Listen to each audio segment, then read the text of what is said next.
მოგესალმებით.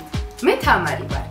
გილოცავთ კინგსის ინგლისური ენის ოლიმპიადის პირველ ტურში მიღწეულ წარმატებას და გთავაზობთ მეორე ტურის ტესტის მიმოხილვას.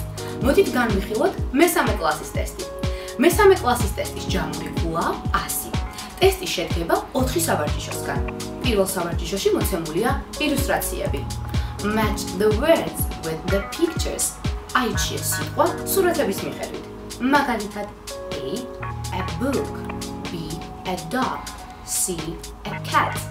ეს სავარჯიშო არის 30 ქულიანი და შედგება 10 საკითხისგან. მეორე სავარჯიშოში მონაწილემ უნდა აირჩიოს სწორად დაწერილი სიტყვა. Which word is correct?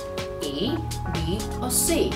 მაგალითად მოცემულია სახლი, A house, B an house, C a house. ეს სავარჯიშო არის 20 ქულიანი და შედგება 10 საკითხისგან. მესამე სავარჯიშოში კი მოცემულია სიტყვები ქართულად. მონაწილემ უნდა შეარჩიოს ამ სიტყვების შესატყვისი თარგმანი ინგლისურ ენაზე. Match A, B or C with the Georgian translation. აირჩიე რომელია ქართული სიტყვების სწორი ინგლისური თარგმანი. მაგალითად მოცემულია 2 ბიჭი, A 2 boys, B 3 girls, C to go. ეს სავარჯიშო არის 30 ქულიანი და შედგება 10 საკითხისგან. მეოთხე სავარჯიშოში მოცემულია წინადადება, რომლის დასასრულებლად მონაწილემ უნდა შეარჩიოს შესაბამისი სიტყვა.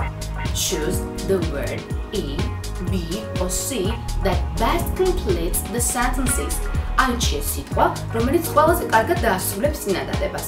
მაგალითად მოცემულია Bananas are A yellow, B boys, C Mandy. ვიმედოვნებ ჩვენი ვიდეო რგოლი დაგეხმარებათ გადალახოთ მომდევნო ეტაპი და მოვხდეთ ფინალში. გისურვებთ წარმატებას.